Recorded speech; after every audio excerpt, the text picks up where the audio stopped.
नमस्कार। भारतीय रक्षा जगत में आजकल काफी कुछ चल रहा है, बहुत सारी गतिविधियां हो रही हैं। जी हाँ, बिल्कुल। आज हमारे पास रक्षा से जुड़े कुछ ताज़ा अपडेट्स वाले स्रोत हैं और इनमें नई मिसाइल ताकतों से लेकर आप कह सकते हैं अंतरिक्ष में हमारी निगरानी क्षमताओं तक की बातें शामिल हैं। तो आज हम इन्हीं स्रोतों की जरा गहराई में उतरेंगे, समझने की कोशिश करेंगे कि इनमें सबसे अहम क्या निकल कर आ रहा है। बिल्कुल, चलिए देखते हैं। तो चलिए शुरुआत करते हैं। अग्नि 5 मिसाइल से सुनने में आया है कि इसका एक बिल्कुल नया रूप तैयार हो रहा है। जी, ये काफी महत्वपूर्ण डेवलपमेंट है। डीआरडीओ जो है वो भारतीय वायुसेना के लिए अग्नि 5 आईसीबीएम का एक पारंपरिक गैर परमाणु संस्करण विकसित कर रहा है। गैर परमाणु? अच्छा, तो फिर इसमें खास क्या है? परमाणु क्षमता तो इसकी पहचान रही है। हाँ, देखिए, पारंपरिक होने का मतलब ये नहीं कि ये कमजोर है, बल्कि इसका वॉरहेड बहुत भारी होगा, करीब 7.5 से 8 टन का। 7.5 से 8 टन? ये तो बहुत ज्यादा है। जी हाँ, बहुत ज्यादा। और इसके भी दो अलग अलग तरह के वॉरहेड होंगे। एक होगा एयरबस्ट वॉरहेड। एयरबस्ट मतलब हवा में फटने वाला? बिल्कुल। ये सतह पर एक बड़े इलाके में व्यापक क्षति पहुंचाने के लिए डिजाइन किया गया है। सोचिए जैसे कोई एयरबेस हो या दुश्मन की फौज का जमावड़ा। अच्छा, और दूसरा? आपने 2 बताए थे। हाँ, दूसरा है बंकर बस्टर। जैसा नाम से ही जाहिर है, ये जमीन के अंदर बने मजबूत गहरे ठिकानों को नष्ट करने के लिए है। Bunker buster. तो पारंपरिक वॉरहेड में ये 2 विकल्प होंगे, लेकिन इतने भारी वॉरहेड से रेंज पर तो असर पड़ेगा? हाँ, बिल्कुल पड़ेगा। परमाणु संस्करण के मुकाबले इसकी रेंज कम हो जाएगी।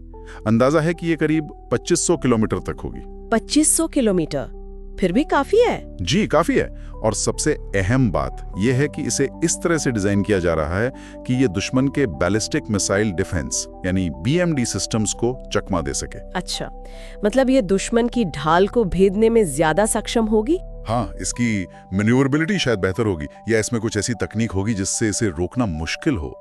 और एक बात और, ये जो क्षमता है, ये भारतीय वायुसेना के पास भारी बम गिराने वाले रणनीतिक बॉम्बर की जो कमी महसूस होती है, उसको कुछ हद तक पूरा कर सकती है। हाँ, ये बात भी सही है। हमारे पास समर्पित स्ट्रेटेजिक बॉम्बर्स तो नहीं है, तो ये मिसाइल वो भूमिका निभाएगी कुछ हद तक। हाँ, लंबी दूरी तक सटीक पारंपरिक हमला करने के लिए, खासकर ये बंकर बस्टर संस्करण। कितना गहरा जा सकता है ये बंकर बस्टर? कुछ अंदाजा है? खबरों के मुताबिक ये 80 से 100 मीटर तक जमीन के अंदर घुस सकता है और फिर वहां विस्फोट कर सकता है। 80 से 100 मीटर?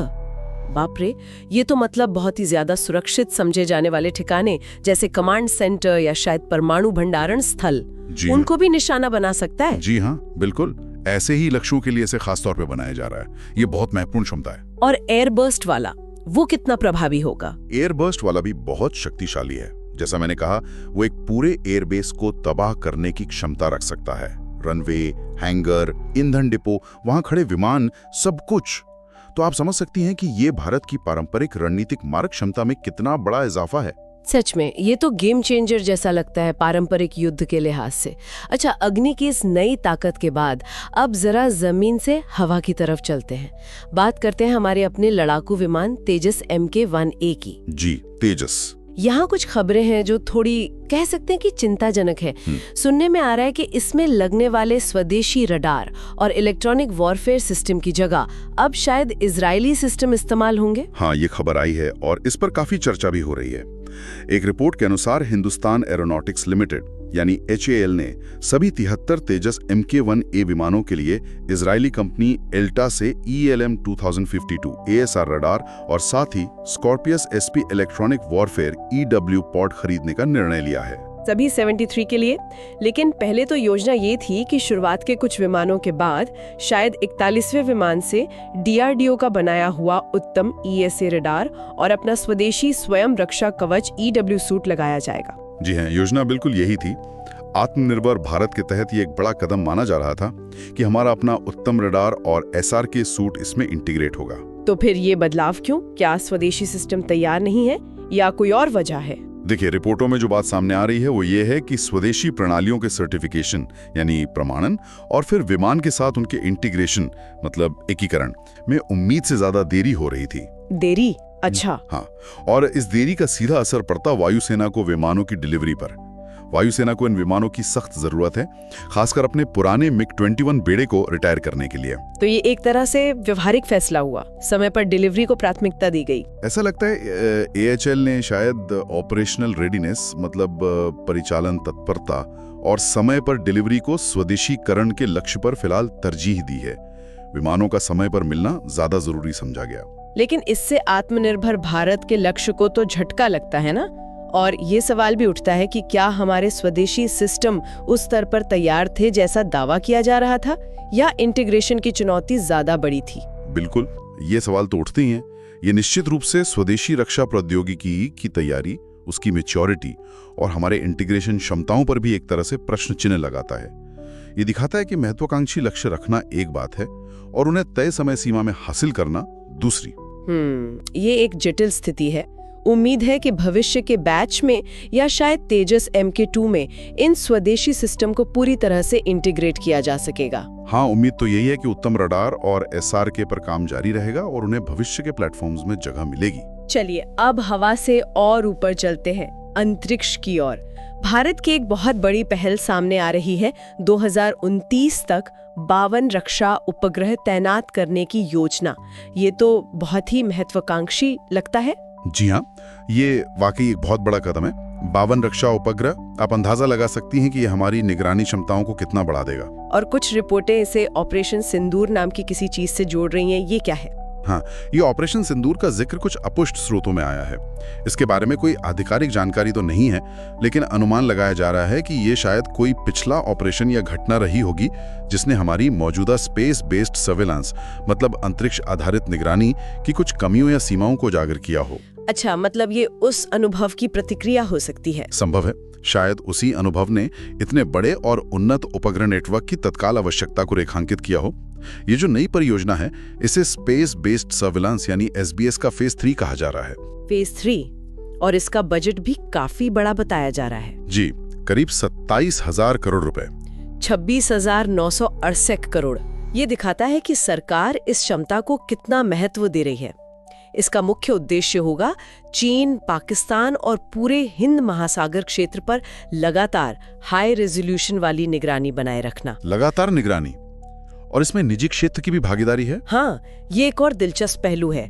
कुल 52 उपग्रहों में से 21 उपग्रह तो इसरो बनाएगा और लॉन्च करेगा, लेकिन बाकी के जो 31 उपग्रह हैं, उन्हें बनाने और लॉन्च करने की जिम्मेदारी 3 निजी भारतीय कंपनियों को दी गई है। ये तो रक्षा अंतरिक्ष क्षेत्र में निजी कंपनियों के लिए बहुत बड़ा अवसर है। बिल्कुल, ये आत्मनिर्भर भारत का एक अलग पहलू दिखाता है, जहां सरकार स्वदेशी निजी उद्योग को भी ऐसे महत्वपूर्ण राष्ट्रीय सुरक्षा प्रोजेक्ट्स में शामिल कर रही है। तो ये 52 उपग्रह मिलकर करेंगे क्या? मतलब हमारी क्षमताएं कितनी बदल जाएंगी?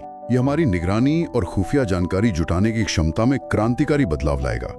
सोचिए, दुश्मन देशों की सेनाओं की आवाजाही, उनकी मिसाइलें कहाँ तैनात हो रही हैं, उनके नौसैनिक जहाज हिंद महासागर में कहाँ ऑपरेट कर रहे हैं, इन सब पर लगभग रियल टाइम में नजर रखी जा सकेगी। रियल टाइम में? लगभग रियल टाइम में, और बहुत हाई रेजोल्यूशन तस्वीरों के साथ। ये उपग्रह न सिर्फ एडवांस्ड ऑप्टिकल इमेजिंग कैमरे से लैस होंगे, बल्कि इनमें सिंथेटिक अपर्चर रडार SAR भी होंगे, जो रात में और खराब मौसम में भी जमीन की साफ तस्वीरें ले सकते हैं। अच्छा, यानी मौसम या दिन रात का कोई असर नहीं पड़ेगा? बहुत कम। SAR क्षमता का यही फायदा है। इसके अलावा इनमें सिग्नल इंटेलिजेंस, सिगंड क्षमताएं भी हो सकती हैं, और डेटा विश्लेषण के लिए आर्टिफिशियल इंटेलिजेंस AI का भी इस्तेमाल किया जाएगा, ताकि भारी मात्रा में मिलने वाले डेटा से काम की जानकारी जल्दी निकाली जा सके। ये तो जबरदस्त क्षमता होगी। मतलब सेना को हर वक्त हर मौसम में सटीक जानकारी मिलेगी। जी हाँ, ये सीधे तौर पर चीन की बढ़ती अंतरिक्ष संपत्ति और इस क्षेत्र में बढ़ते रणनीतिक और सैन्य खतरों का जवाब है। एक मजबूत स्वदेशी अंतरिक्ष निगरानी नेटवर्क आज की जरूरत है।